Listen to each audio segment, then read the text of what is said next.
கன்னியாகுமரி பாராளுமன்ற தொகுதி வாக்காளர்களுக்கு ஒரு எச்சரிக்கை. நீங்கள்லாம் பெரும்பாலும் சில்லறை வணிகம் செய்கிறவங்க, உங்களுடைய சில்லறை வணிகத்தை இல்லாமல் பண்ணி அதை கார்ப்பரேட்டுகளுக்கு அள்ளி கொடுத்த மோடி அரசாங்கத்தினுடைய பிரதிநிதியான பொன் ராதாகிருஷ்ணன் தான் இப்போவும் உங்கள் முன்னாடி வாக்கு கேட்டு வந்து நிற்கிறாரு.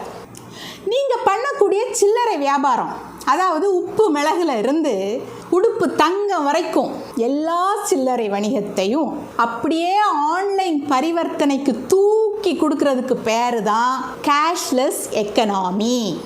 இந்த கேஷ்லெஸ் எக்கனாமிக்காக தான் டிமானிட்டேஷனே கொண்டு வரப்பட்டுச்சு.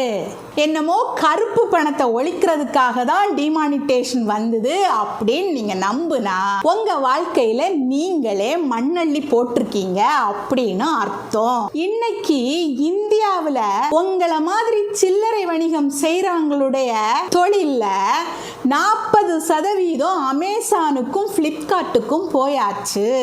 இப்படி உங்க வாழ்க்கைய நாசமாக்கி உங்க குடும்பத்தையும் தவிக்க விடுற இந்த மோடி அரசாங்கம் மறுபடியும் வந்தா நாடே சுடுகாடா போயிடும்.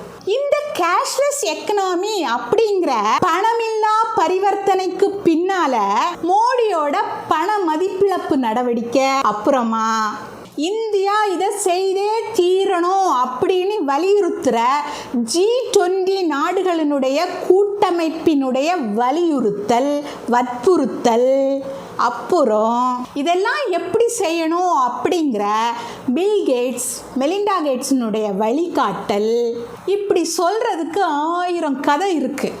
ஆனால் இதை எதுவுமே தெரிஞ்சிக்காம இருந்தால் நாம் நடுத்தருவில் நிற்கிறத தவிர வேறு வழி இல்லை.